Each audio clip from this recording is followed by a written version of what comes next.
Joven, a ti te digo, levántate.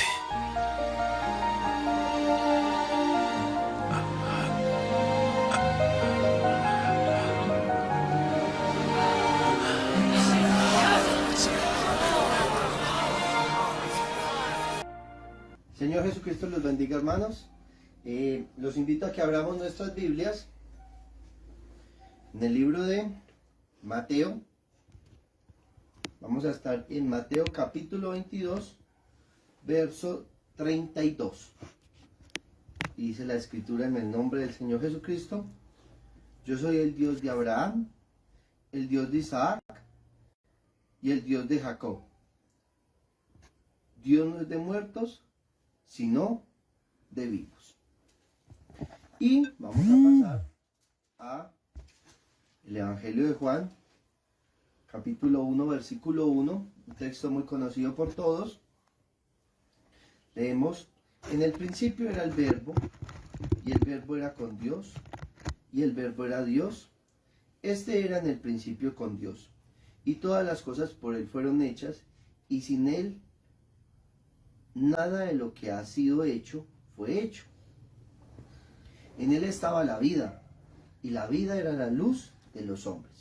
Y la luz en las tinieblas resplandece, y las tinieblas no prevalecieron contra ella. Vamos a orar. Padre Celestial, amoroso Señor y Dios, delante de tu presencia, Señor, estamos. Padre, a pesar de la distancia, Señor, a pesar de que de pronto no podemos estar reunidos, Señor, físicamente, Señor, pero queremos traer al Espíritu Santo a la escena. Queremos que tú, oh buen Señor, seas quien tome el control, que seas tú quien pueda crear una atmósfera alrededor de cada una de las personas que está viendo este mensaje, Dios eterno, Señor, que está escuchando esta palabra en esta hora, Señor. Seas tú, Señor, quien descienda, nos hable, nos toque, Señor, nos llene con tu poder, tu Espíritu Santo, Señor. Bendice pues así la lectura de tu palabra, y que por medio de este canal, Señor, que la unción pueda llegar a cada uno de las personas que está escuchando, y que así cada uno pueda incrementar su fe, y tú puedas darnos la revelación, la sabiduría que solamente puede venir a través de tu palabra y de tu Espíritu Santo, Señor Dios. Te damos la gloria y la honra a ti, en el nombre del Señor Jesucristo. Amén. Bien, hermanos, y quiero compartirles un pequeño pensamiento por unos cuantos minutos, y voy a estar hablando tocante a lo que es las resurrecciones que hizo nuestro Señor Jesucristo. Todos sabemos de que en la Biblia se nos habla tocante a 3 resurrecciones que hizo Jesús estando en su carne en los días de Galilea. Amén. Sabemos de que antes del Señor venir ya habían habido diferentes resurrecciones en la Biblia. Habíamos visto resurrecciones en los tiempos de Eliseo, en el tiempo de Elías. Y bueno, hermanos, pero tocante a Jesús, todos hemos leído en la Biblia que nos habla sobre el primer milagro que hizo Jesús, ¿cierto? Podemos encontrar en la Biblia cuál fue el primer milagro que hizo Jesús.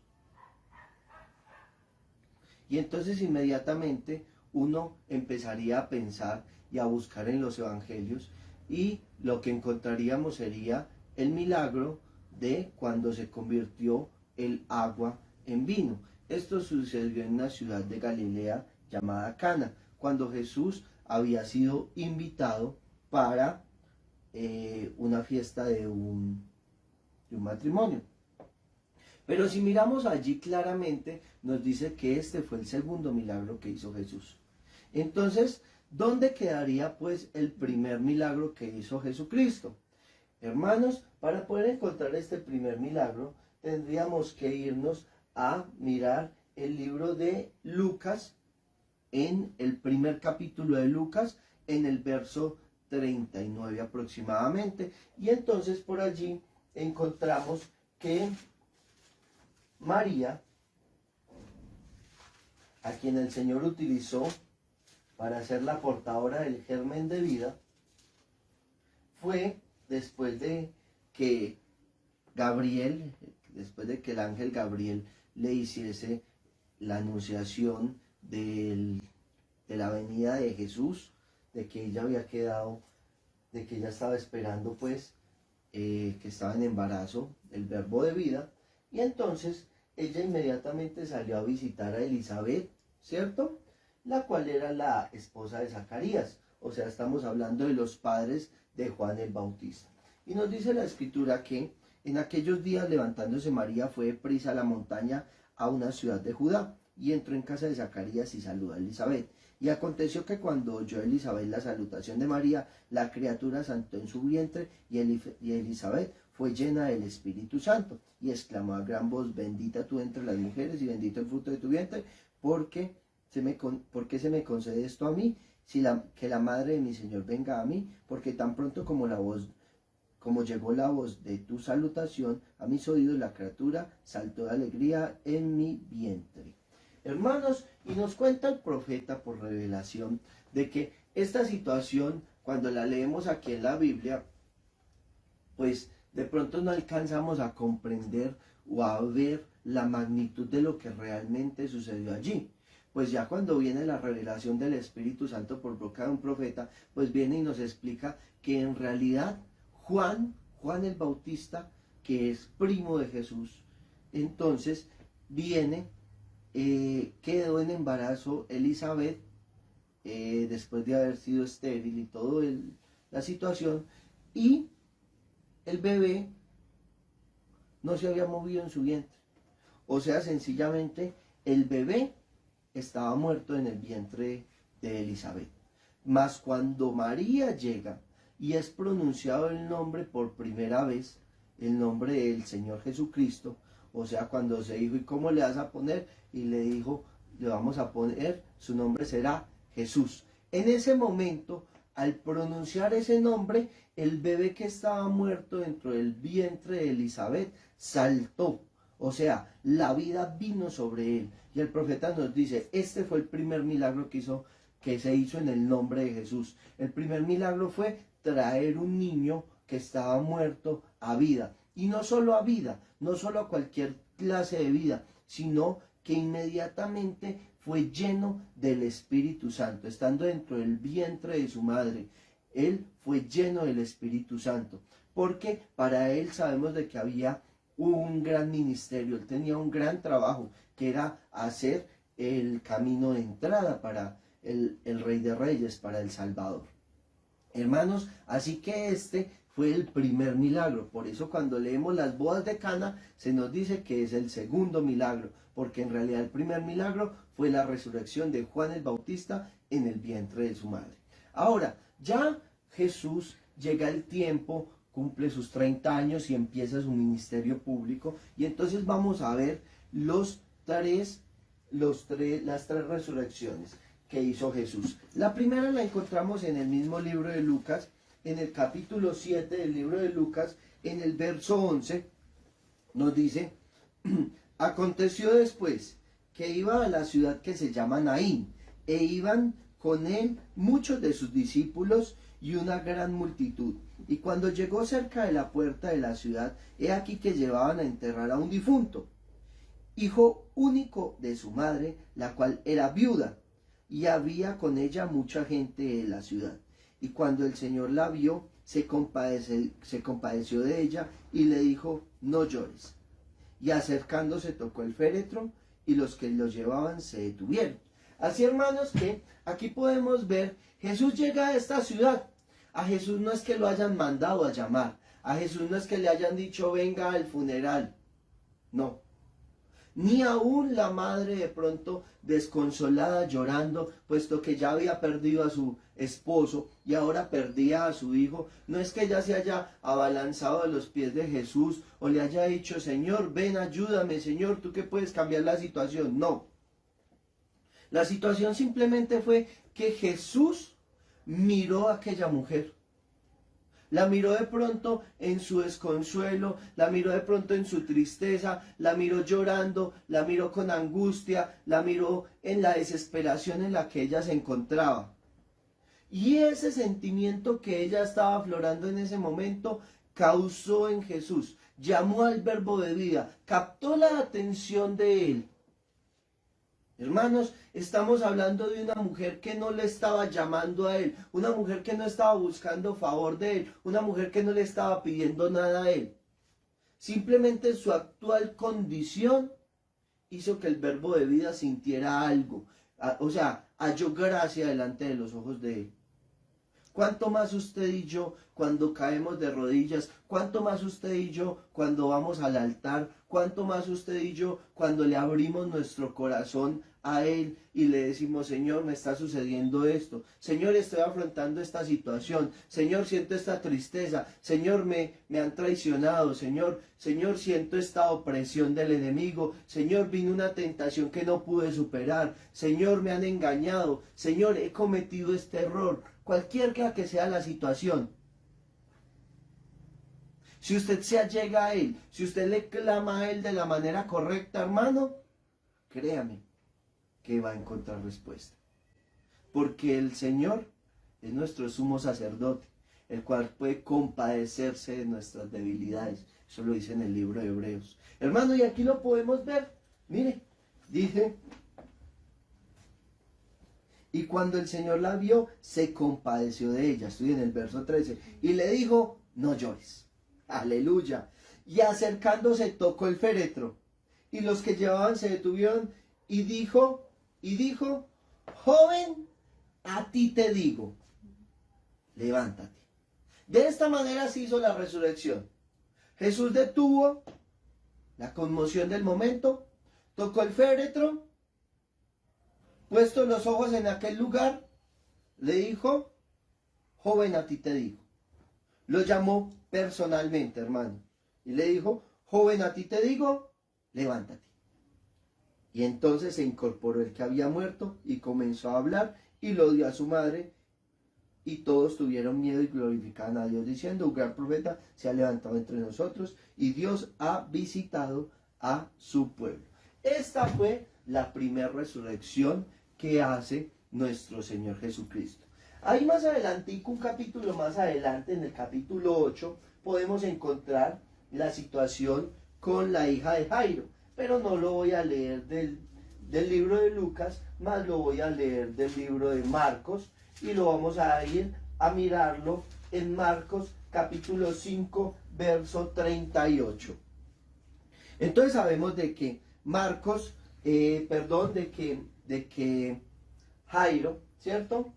La hija de Jairo era un principal en la sinagoga, su hija cayó enferma, Jairo trató por todos los medios posibles, hermano, porque muchas veces nosotros tratamos por los medios posibles, vamos donde un médico, vamos donde un especialista, si nos dicen de un remedio lo tomamos, si nos dicen de algo naturista lo tomamos, de pronto muchas veces ensayamos muchas situaciones, hermano, tratando de traer respuesta a algo, tratando de encontrar la cura, tratando de encontrar de pronto algo que apacigüe lo que nosotros estamos sintiendo, de pronto un dolor.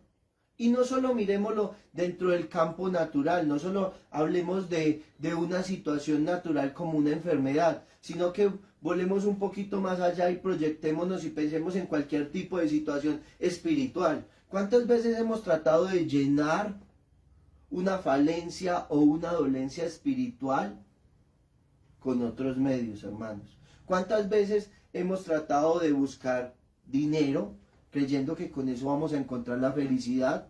¿Cuántas veces hemos ido detrás de mujeres? ¿Cuántas veces hemos ido detrás de entretenimientos? ¿Cuántas veces hemos ido detrás de tantas cosas? ¿Cuántas veces de pronto para solucionar un problema económico hemos acudido a buscar a un prestamista, a un gota a gota? ¿Cuántas veces de pronto hemos buscado la solución humanamente? Hermanos, pero gloria a Dios porque el hombre puede llegar hasta cierto punto. Pero Dios se especializa en los casos imposibles. Cuando no pudieron hacer nada más por la hija de Jairo, Jairo escuchó, Jairo sabía que había un hombre, que había un profeta de Galilea. A lo mejor ya había escuchado la historia de lo que había hecho con la viuda de Naín. A lo mejor ya había llegado a sus oídos que él había detenido el féretro, que había ido al velorio, que había ido camino a la sepultura, iban, y que él había detenido aquella procesión que iba detrás de aquel féretro y había levantado al muerto. Y a lo mejor Jairo pensó dentro de sí, si esto pudo hacer con un individuo que ya estaba muerto, pues si yo logro que él venga, mi hija podrá ser sana. Iba camino a la casa de Jairo, la multitud estaba allí y en medio de todo eso sucedió aquella situación en la que la mujer también tocó el borde de su manto y logró salir virtud de él. Porque todo depende de cómo nos acerquemos usted y yo al Salvador. Iban camino cuando le dijeron, ya no molestes más al maestro, tu hija ha muerto. Y estamos en Marcos 5, 38. Y dice, y vino a casa del principal de la sinagoga y vio el alboroto y los que lloraban y lamentaban mucho. Y entrando les dijo, ¿por qué alborotáis y lloráis? Mire que el Señor Jesucristo siempre en la situación, claro, nosotros humanamente tenemos sentimientos. Usted y yo humanamente sentimos angustia, de pronto sentimos ansiedad, podemos sentir tantas cosas, pero cuando baja la dulzura del Espíritu Santo nos aquieta. Cuando baja la dulzura del Espíritu Santo nos dice, tranquilo, no temas, deja el lloro, deja la preocupación, cálmate, confía en mí, aquí estoy yo. Yo soy el que puedo cambiar la situación. Porque yo no soy Dios de muertos, yo soy Dios de vivos. Y miren lo que les dice Jesús. Les dice, y entrando les dijo, ¿por qué alborotáis y lloráis? La niña no está muerta, sino que duerme. Y se burlaban de él. Ay, hermano, esto es lo que hace el ser humano. Esto es lo que hace cuando usted llega a testificarle a una persona de las maravillas de Dios. Esto es lo que sucede cuando la incredulidad está en medio de la escena, hermanos. Y quiero que miremos algo tocante acá. Mire, y dice, y se burlaban, mas él, echando fuera a todos, tomó el padre a la madre de la niña y a los que estaban con él y entró donde estaba la niña. O sea que lo primero que Jesucristo hizo fue quitar de lado la incredulidad. Para que si usted y yo queremos ver milagros en nuestras vidas, si usted y yo queremos ver cosas sucediendo en nuestros medios, hermanos, tenemos que dejar de lado la incredulidad. Amén. A Abraham no le llegó la promesa, sino hasta que se apartó de la incredulidad de su padre, hasta que se apartó de la incredulidad de su sobrino Lot, hasta que dejó de lado todas estas cosas. Ahí fue cuando pudo venir Dios a visitarle y confirmarle su promesa, hermanos. Y eso fue lo que hizo Jesús. Jesús sacó a todos esos mofadores. Jesús sacó de lado a todos esos burladores, hermanos. ¿Por qué? La incredulidad muchas veces no deja que el Espíritu Santo se manifieste, hermanos. Ustedes que han leído el mensaje saben que así es. Remítanse al mensaje respetos. Y allí el profeta nos habla tocante a eso. Hermanos, y sacó la incredulidad del lugar. Primeramente que todo. Y luego trajo al padre y a la madre porque captó la fe que había en Jairo. Jairo fue a llamar al verbo de vida. Jairo sabía de que en ese hombre había poder.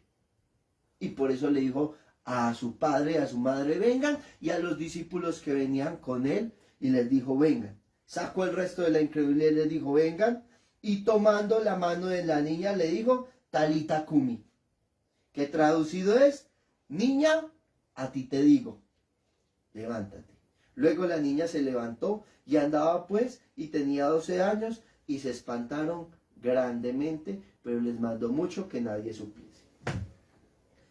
Sí podemos ver cómo es la generalidad o cómo es la manera de operar, la manera de actuar de Jesucristo. Jesucristo al hijo de la viuda de Naín le dijo, joven, a ti te digo. Él nunca llegó y dijo, levántate. Porque en él tiene el poder, él tiene la manera de producir la resurrección, porque él es la vida. Y ya lo leímos en San Juan 1:5, que en él está la vida. Así que si Jesús viene y dice, levántate, se levantaban todos los muertos, hermano. Por eso tenía que hacerlo puntualmente y decirle, joven, a ti te digo. Por eso tenía que decirle, Talita Kumi, niña, a ti te digo, levántate. Amén. Lo podemos ver, de esa manera efectúa el Señor una resurrección, algo puntual. Gloria al nombre del Señor. Vamos a ver otra. San Juan 11. Esta es la más conocida por todos. Creo que todos hemos escuchado y leído esta situación, que es tocante a la muerte de Lázaro, su amigo. Y esta, vamos a ir al verso 38, San Juan 11:38, nos dice, Jesús profundamente conmovido otra vez vino al sepulcro y era una cueva y tenía una piedra puesta encima y Jesús dijo, quitad la piedra. Quitad la piedra, hermanos. Tenía el Señor la potestad de decirle a la piedra, piedra, quítate. Para el que crea que no, él mismo le dijo a la tempestad, calma, al agua, sea quietud, al viento, enmudece. Amén. El mismo que detuvo el sol en los tiempos de Josué, de la misma manera que se abrió el río Jordán, que se abrió el Mar Rojo, de la misma manera que la luz retrocedió en los tiempos de los reyes. Esa es la parte sobrenatural. Es la parte sobrenatural que puede caminar sobre el agua, que puede hacer que un discípulo suyo camine sobre el agua. Porque Dios se mueve en una esfera sobrenatural y toda la creación le obedece. Él hubiera podido simplemente hacer con su dedo así y la piedra se hubiese movido. Tenía la virtud para hacerlo, tenía el poder para hacerlo. Pero él no lo hizo de esta manera. Él les dijo, quiten la piedra. Porque siempre a usted y a mí, usted y yo somos salvos por gracia, hermanos. Sí, pero no podemos volver la gracia una desgracia. No podemos simplemente excusarnos en que, haz que el Señor, no. Usted y yo tenemos que hacer algo. Usted y yo tenemos que obedecer. Usted y yo tenemos que hacer las cosas. Ahora, tampoco es por lo que usted y yo hagamos. Tenemos que encontrar el filo de la situación. Porque si no nos vamos al calvinismo o nos vamos al armenianismo, pero hay un camino y calzada en la mitad. Amén, hermanos. No es por obras para que nadie se gloríe, pero hay que tener obras para demostrar nuestra fe. Amén. Mas nuestras obras no nos van a salvar. Es siempre ir al centro de la situación. Así que usted y yo algo tenemos que hacer. ¿Qué? Las cosas mínimas, hermano. Comportarnos de cierta manera, vestirnos de cierta manera, actuar de cierta manera. Lo que nos dice la Biblia. No estamos aquí inyectando doctrinas extrañas, pero la Biblia nos habla tocante a muchas situaciones, hermano. Y entonces les dijo, quitar la piedra. Y Marta, la hermana del que había muerto, le dijo, Señor, y he de ya, porque es de 4 días. Hermano, dice el profeta de Dios que su nariz ya se había caído. Ya la carne se había empezado a descomponer, hermanos. Ya la corrupción había entrado en su cuerpo. Y Jesús le dijo, ¿no te he dicho que si crees verás la gloria de Dios? Entonces quitaron la piedra donde había puesto el muerto. Y Jesús, alzando los ojos a lo alto, dijo, Padre, te doy gracias por haberme oído. Yo sabía que siempre me oyes, pero lo pero lo dije por causa de la multitud que está alrededor, para que crean que tú me has enviado. O sea, Jesús sabía claramente quién era él. Jesús tenía la convicción de quién era él y qué venía a hacer, cuál era el poder que obraba en él. Pero más por causa de la incredulidad de la gente, más por causa de todas las situaciones que se presentan alrededor, él testificó y por eso oró públicamente. Y habiendo dicho esto, clamó a gran voz: Lázaro, ven fuera. ¿Sí, hermanos? Lo llamó por su nombre. La resurrección es puntual, la resurrección es personal, hermano. Amén. La resurrección es individuo por individuo. El Señor tiene el control de la situación. Y mire, el profeta de Dios nos explica en el mensaje, en el libro de la revelación de Jesucristo, nos dice que él no habló con una voz toda débil, dijo: Lázaro, ven fuera. Sino que él habló con una voz fuerte, con una voz con autoridad, que le dijo: Lázaro, ven fuera. E inmediatamente eso hizo que Lázaro se levantase.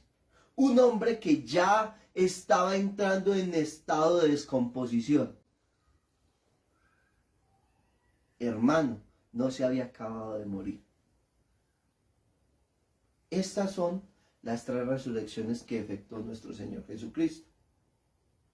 Y en las 3 que hizo durante su ministerio adulto, podemos ver que obró de la misma manera. Descendió a la situación, trajo la calma, incrementó la fe y llamó puntualmente por el nombre a cada uno de los quienes habían fallecido. Amén, hermanos. De esa manera efectuó el Señor las resurrecciones. Ahora, si nos vamos un poquito más adelante, complementando el tema, y creo que ya voy a ir cerrando, que hoy sí voy a predicar cortico, hermanos. En Apocalipsis capítulo 20, versículo 6 nos dice: Bienaventurado el santo, el que tiene parte en la primera resurrección. La segunda muerte no obtiene potestad sobre estos, sino que serán sacerdotes de Dios y de Cristo y reinarán con él por 1000 años. Así, hermanos, que bienaventurado el santo que tiene parte en la primera resurrección.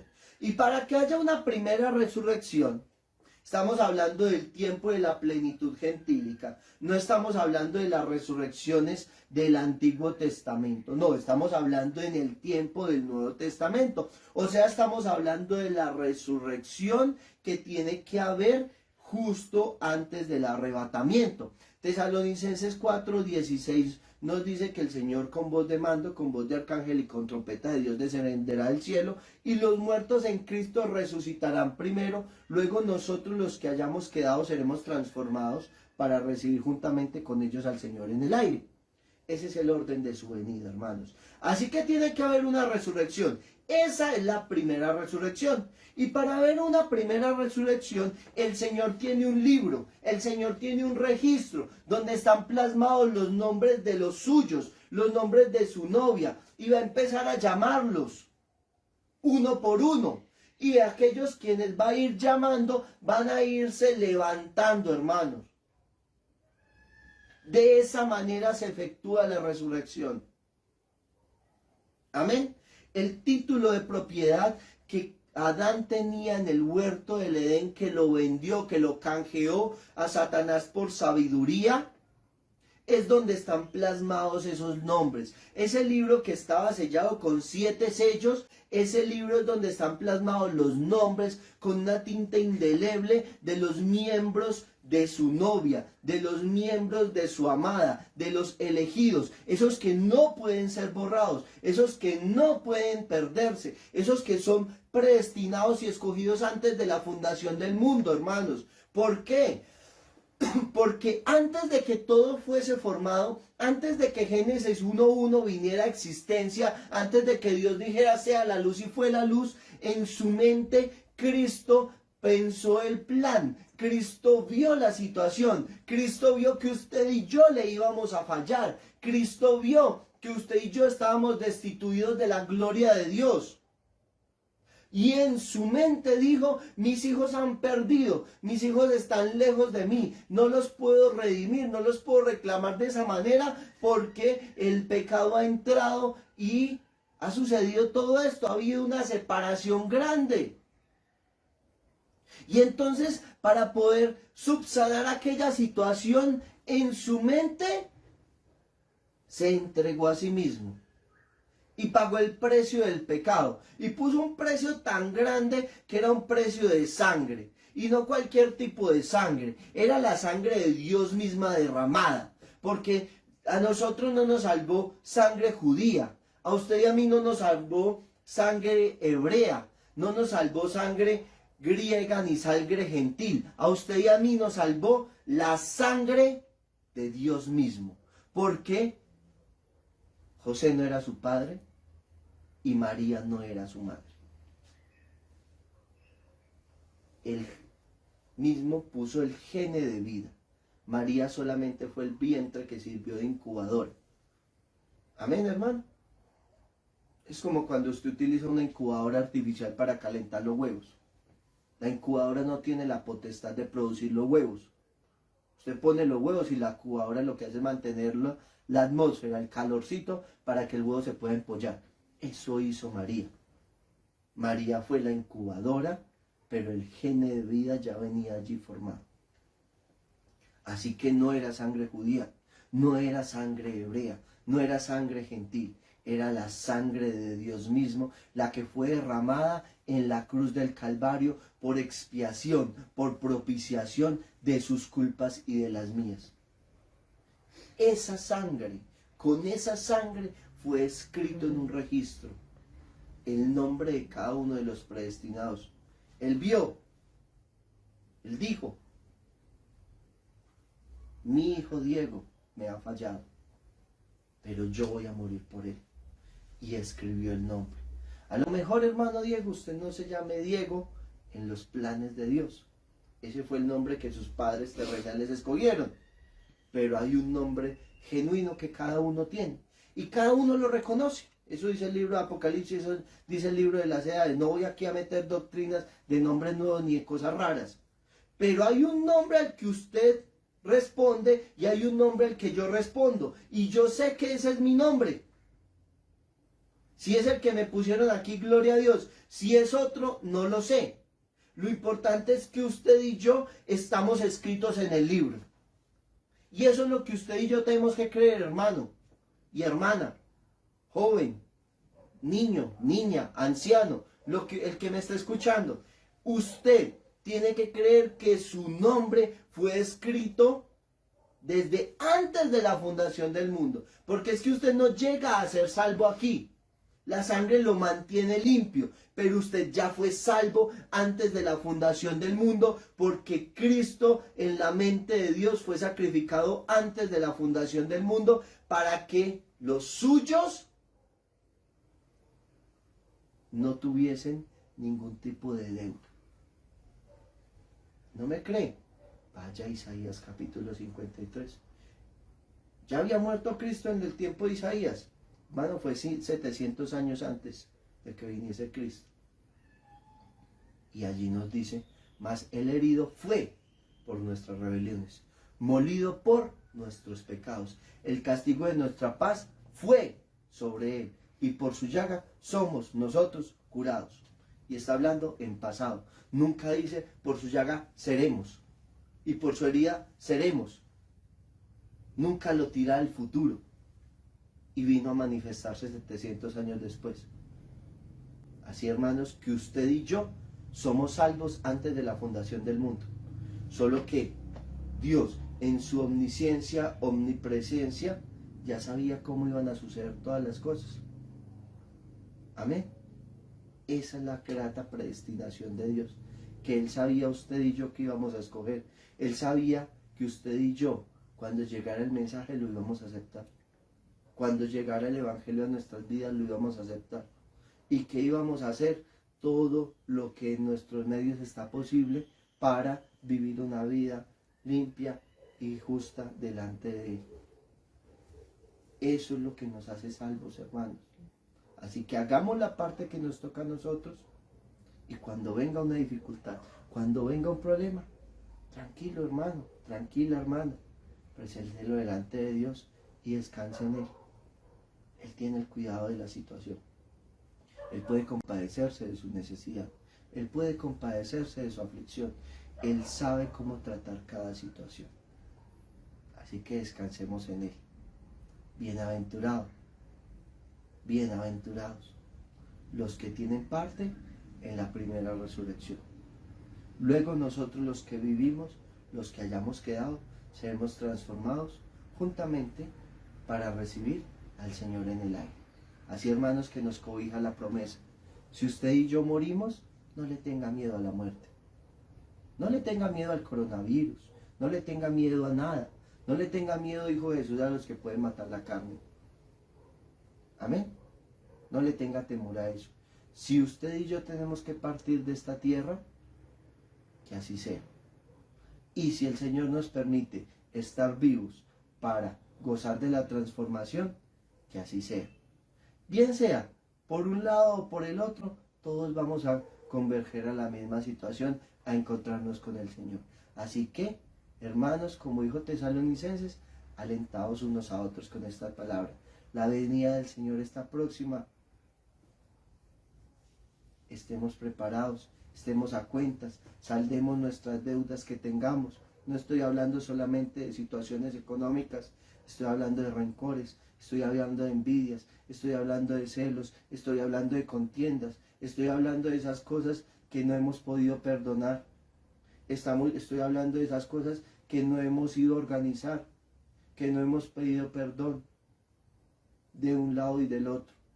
Subsanemos todo esto, estemos preparados porque la venida del Señor está a la mano. Que nada nos interfiera. Apartemos la incredulidad de lado y dispongámonos para que el Señor pueda hacer la obra en nuestras vidas. Por lo cual, levántate, tú que duermes, y te alumbrará Cristo. Porque vivimos en un mundo en el cual está muerto en delitos y pecados. Pero usted y yo ya gozamos de la resurrección. Usted y yo somos partícipes de la resurrección. Ya hubo una voz que nos llamó. Cada uno escuchó el llamado. Cada uno experimentó el llamado de Dios en su vida. Porque fue algo individual. Usted sintió un jalón. Usted sintió un abismo que clamaba y hubo otro abismo que respondió. Así, hermanos, que usted y yo ya no estamos muertos en delitos y pecados como lo está la mayoría de la cantidad de gente. Usted y yo ya estamos gozando de la resurrección en nuestras vidas. Y eso solamente vino a través del Espíritu Santo, hermano. Así que creamos que somos predestinados y elegidos. Que el Señor Jesucristo nos bendiga a cada uno de nosotros. Y shalom, shalom. Y vamos a cantar una cancioncita para despedir. No sé si han escuchado ese coro que dice: amarte solo a ti, Señor. Amarte solo a ti, Señor Jesús. Amarte solo a ti, Señor, y no mirar atrás, seguir tu caminar, Señor, seguir sin desmayar, Señor, postrarme ante tu altar, Señor.